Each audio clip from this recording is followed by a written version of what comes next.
नमस्कार साथियों, स्वागत है आपके अपने यूट्यूब चैनल पर। आज हम भ्रष्टाचार निवारण अधिनियम 1988 से यूपीएसआई लेवल के 25 एमसीक्यू करने वाले हैं। यूपीएसआई लेवल और 25 एमसीक्यू यानी 25 प्रश्न करेंगे, जो कि आगामी यूपीएसआई परीक्षा के लिए महत्वपूर्ण है। तो आइए, आपका पहला सवाल है भ्रष्टाचार निवारण अधिनियम 1988। इसका पहला सवाल, भ्रष्टाचार निवारण अधिनियम किस वर्ष लागू हुआ? तो हमारा सही जवाब होगा ऑप्शन सी, 1988 में लागू हुआ था भ्रष्टाचार निवारण अधिनियम। यह 9 सितंबर 1988 को पारित हुआ। 12 सितंबर 1988 को लागू हुआ। इसमें कुल अध्याय 5 अध्याय हैं और कुल इसमें 31 धाराएं हैं। 31 धारा। अगला प्रश्न नंबर 2, यह अधिनियम किस अधिनियम का स्थापन है? यानी पहले यह किस अधिनियम की जगह आया है? तो हमारा ऑप्शन सी, भ्रष्टाचार निवारण अधिनियम 1947 की जगह आया है। अब इसका नाम भ्रष्टाचार निवारण अधिनियम 1988। अगला प्रश्न नंबर 3, लोक सेवक की परिभाषा किस धारा में दी गई है? तो लोक सेवक हमारा ऑप्शन सी, धारा 2 में दी गई है। हम धारा 1 में इसका संक्षिप्त नाम, विस्तार और लागू। तो संक्षिप्त नाम, भ्रष्टाचार निवारण अधिनियम 1988 लागू यानी संपूर्ण भारत पर लागू हुआ। यह 12 सितंबर 1988 को लागू हुआ। तो हम धारा 2 के 2 में प्रमुख भाषा होती है। धारा 1 में निर्वाचन की परिभाषा है, निर्वाचन की परिभाषा।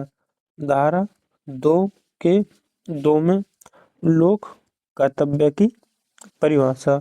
2 के 3 में लोक सेवक की परिभाषा। लोक सेवक जो सरकार से वेतन लेते हैं वह लोक सेवक हैं। धारा 3 में विशेष न्यायाधीश की नियुक्ति, यानी विशेष न्यायाधीश की नियुक्ति धारा 3 में नियुक्ति कौन करेगा? राज्य सरकार। धारा 5 में विशेष न्यायाधीश के अधिकार और प्रक्रिया। अगला और धारा 7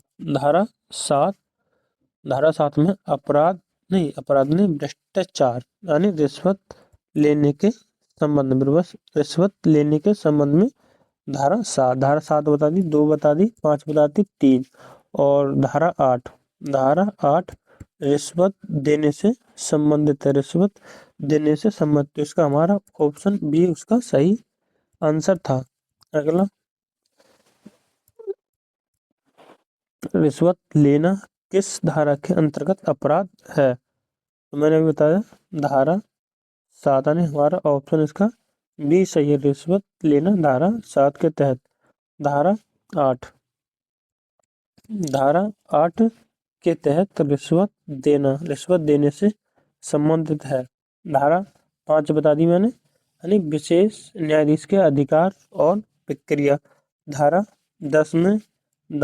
9 में है वाणिज्य मतलब कोई कंपनी है, आप किसी को रिश्वत देते हैं या किसी पुलिस अधिकारी को, यानी वाणिज्य कोई संस्थान या कंपनी उसे अधिकार यानी रिश्वत देते हैं, तो धारा 9 में वो है। फिर धारा 10 में है उसके दंड से संबंधित। धारा 13 में आपराधिक अवाचार। धारा 13 में। अगला प्रश्न नंबर 5, आपराधिक कदाचार किस धारा में वर्णित है? तो हमारा ऑप्शन डी, धारा 13 में वर्णित है। धारा 7 रिश्वत लेने से संबंधित है। धारा 8 वाणिज्य के रिश्वत लेने से संबंधित है। धारा 12 दुष्प्रेरण के लिए, यानी आपको कोई उकसाता है रिश्वत देने के लिए तो उससे संबंधित है। धारा 12, तो इसका हमारा सही जवाब ऑप्शन डी 13। अगला प्रश्न नंबर 6, इस अधिनियम का विस्तार किस पर है? तो हमारा ऑप्शन सी संपूर्ण भारत पर, जो कि धारा 1 में विस्तार के बारे में और संक्षिप्त नाम और लागू बताता है कि धारा 1 में कब, कहाँ, कैसे। अगला प्रश्न नंबर 7, इस अधिनियम के अंतर्गत किस प्रकार के अपराध हैं, यानी किस प्रकार के अपराध आते हैं? तो हमारा ऑप्शन सी संघीय अपराध, हमारा ऑप्शन सी।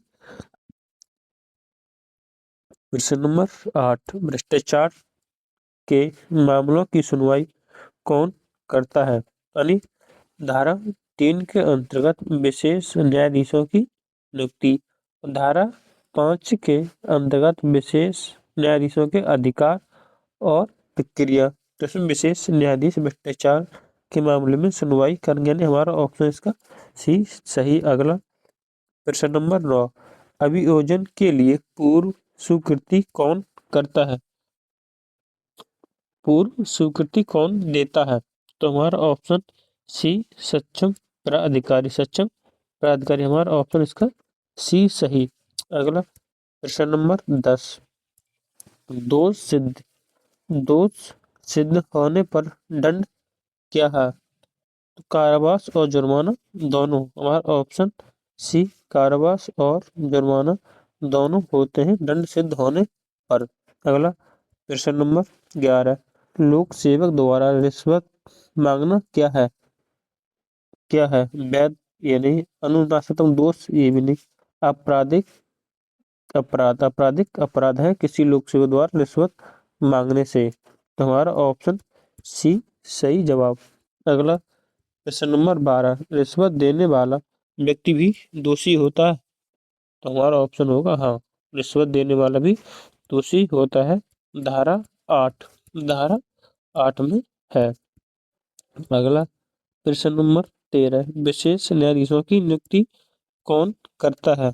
तो हमारा सही जवाब ऑप्शन बी, राज्य सरकार विशेष न्यायाधीशों की नियुक्ति करती है। मैंने आपको बताया विशेष न्यायाधीशों की नियुक्ति धारा 3 में, धारा 3 में। अगला प्रश्न नंबर 14, लोक सेवक में कौन शामिल है? लोक सेवक में कौन शामिल? लोक सेवक जो सरकार से वेतन लेते हैं वे सभी लोक सेवक होते हैं। केवल आईएएस ये भी शामिल है, पुलिस भी शामिल है, सरकारी कर्मचारी। तो हमारा ऑप्शन डी सभी लोक सेवक, सभी लोक सेवक जो सरकार से वेतन लेते हैं लोक सेवक में शामिल है। अगला प्रश्न नंबर 15, अधिनियम का उद्देश्य क्या है? अधिनियम का उद्देश्य कर वसूली, ये नहीं। प्रशासनिक सुधार, यह नहीं। हमारा ऑप्शन सी भ्रष्टाचार रोकना, भ्रष्टाचार रोकना इस अधिनियम का मुख्य उद्देश्य। कौन सा अधिनियम? भ्रष्टाचार निवारण अधिनियम 1988। अगला प्रश्न नंबर 16, भ्रष्टाचार निवारण अधिनियम किससे संबंधित है? नागरिक अधिकार से, ये नहीं। लोक सेवक, रिश्वत कौन लेते हैं? लोक सेवक, तो यह लोक सेवक से संबंधित होगा, निजी संस्थान से नहीं और नगर पालिका से नहीं। हमारा ऑप्शन इसका बी सही। अगला प्रश्न नंबर 17, अधिनियम के अंतर्गत मुकदमा किस न्यायालय में चलता है? तो विशेष न्यायालय, विशेष न्यायालय में इसका मुकदमा चलता है, जिला न्यायालय में नहीं, उच्च न्यायालय में नहीं और सत्र न्यायालय। हमारा ऑप्शन इसका सी सही जवाब।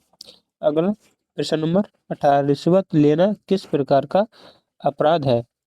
रिश्वत लेना किस प्रकार का अपराध है? तो आपराधिक होगा, नहीं आपराधिक, ऑप्शन डी। अगला प्रश्न नंबर 19, अभियोजन स्वीकृति का उद्देश्य क्या है?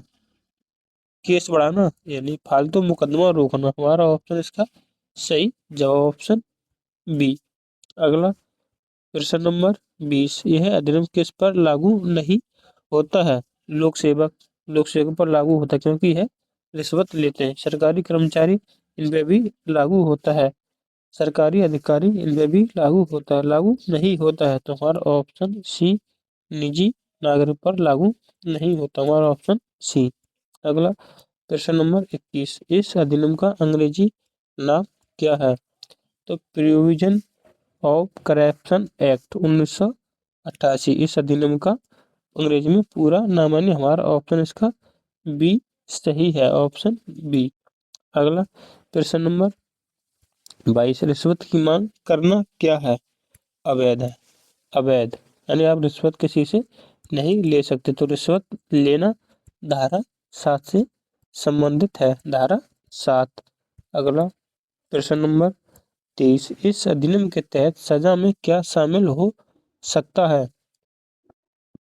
बर्खास्ती यानी पद से बर्खास्त कर सकते, तो ये भी शामिल होगा। और कारावास और जुर्माना, यानी हमारा कारावास और जुर्माना, बर्खास्त यानी ए और सी, यह दोनों शामिल हो सकता है। ऑप्शन इसका डी सही जवाब होगा, ऑप्शन डी।